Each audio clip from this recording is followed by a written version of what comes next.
Okay, so hi everyone. Today we're going to be talking about a very important central nervous system infection and the most common cause of sporadic encephalitis, that is herpes simplex virus encephalitis. So HSV encephalitis is the most common cause of sporadic encephalitis. So another question is, what is the most common cause of epidemic encephalitis? So what is the most common cause of epidemic encephalitis? So the answer to this question is West Nile virus. West Nile virus. So both of these are very important MCQ questions. So remember, most common cause of sporadic encephalitis is HSV encephalitis. Most common cause of epidemic encephalitis is West Nile virus. So HSV encephalitis comprises of 10% of all encephalitis. The mortality is very high. In untreated cases, it can go as high as 70%. And the age of onset is biphasic or bimodal. So we have an initial peak at 5 to 30 years and again after 50 years. Okay, now coming to the etiology. So the most common cause or the most common organism is HSV1. 95% of the time it's due to HSV1. Remaining rarely in 5% of the cases is because of HSV2. But remember, HSV2 is more likely to cause viral meningitis and neonatal meningoencephalitis. Okay. Now coming to the clinical features. So whenever you have a patient who's presenting with encephalitis, okay, whenever you have a patient with encephalitis along with focal neurological deficits, the first thing that should come to your mind is HSV encephalitis. So HSV encephalitis is a focal encephalitis, predominantly affecting the frontotemporal region, predominantly the temporal region and to some degree the frontal region. So patients going to have prodromal symptoms like fever, headache, and then because of focal neurological deficits. So what are the focal neurological deficits the patient is going to have? Disorientation, personality change, focal or generalized seizures, memory disturbance, motor deficits, and aphasia. So all of these are predominantly because of involvement of the temporal lobe, and to some degree the frontal lobe. But always remember, majorly it's the temporal lobe. Okay.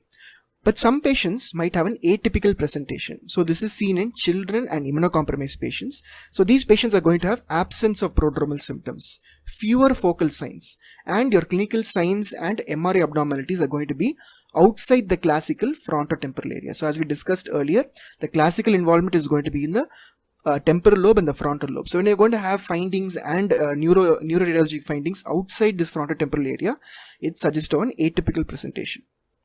So how are you going to diagnose HSV encephalitis? So the gold standard investigation and the investigation of choice is going to be HSV polymerase chain reaction in the CSF. Okay, very important question. So what are the other CSF findings? Patients going to have a raised opening pressure, pleocytosis, which is predominantly lymphocytic, around 10 to 1000 WBCs per microliter.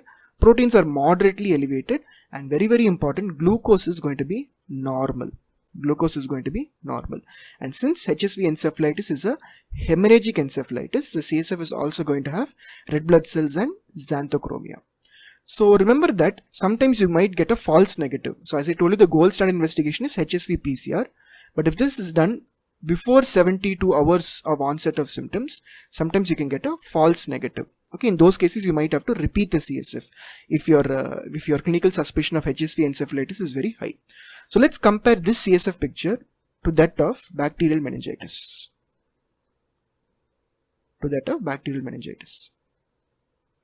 So in bacterial meningitis also you're going to have a raised opening pressure. Here also proteins are going to be raised.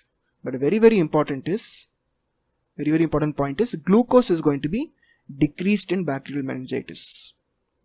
Here also you're going to have pleocytosis, but instead of lymphocytes that is seen in viral meningitis or encephalitis, in bacterial meningitis you're going to have predominantly neutrophilic pleocytosis. Okay, so these are the important differences between both. Now coming to the neuroimaging. So MRI brain is the radiological investigation of choice. So 80% of the time you're going to have abnormalities in the temporal lobe and to some degree the frontal lobe. In 10% of cases it's going to be normal, and remaining 10% where you have atypical presentations as seen in children and immunocompromised individuals, there's going to be extratemporal involvement.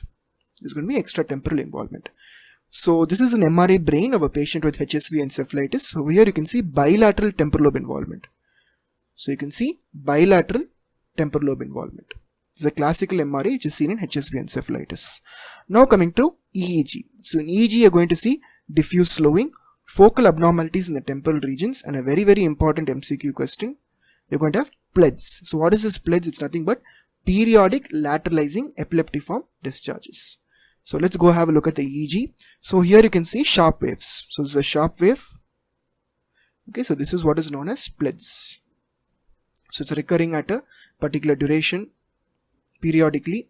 So these are all PLEDS. Periodic lateralizing epileptiform discharges. Okay. Now coming to brain biopsy. So this is not routinely performed. It's not routinely performed, but in case you happen to do it, what you're going to see is hemorrhagic necrosis. So remember, HSV encephalitis is a hemorrhagic encephalitis. That's why you're going to get RBCs in the CSF, and brain biopsy is going to show hemorrhagic necrosis. Another important question over here is you're going to have Cowdrey type A inclusions. Now what is the treatment of HSV encephalitis? Remember, the drug of choice is IV acyclovir, and you have to start it as soon as possible. And any patient who is presenting with focal encephalitis, you have to start acyclovir empirically. Do not wait for the CSF results. So in adults, the dose is going to be 10 mg per kg per dose 3 times a day. This accounts for 30 mg per kg per day. So this is given for 14 to 21 days. In children, the dose is higher. It's 20 mg per kg per dose given 3 times a day, accounting for a 60 mg per kg per day.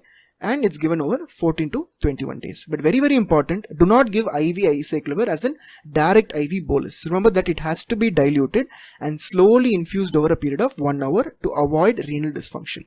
And in case the patient is having renal dysfunction, you'll have to do a dose adjustment based on the EGFR. Other adverse effects are going to be thrombocytopenia, GIT toxicity in the form of nausea and vomiting, and very rarely neurotoxicity. Rare. So steroids, unlike in bacterial meningitis, has a controversial role in HSV encephalitis.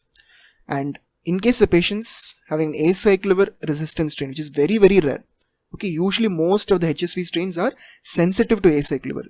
In case in that rare scenario, you can go for foscarnet. So they can ask in MCQ, what is the drug of choice for acyclovir resistant strains? It's foscarnet. Okay, I think I've covered most of the important points. Thank you.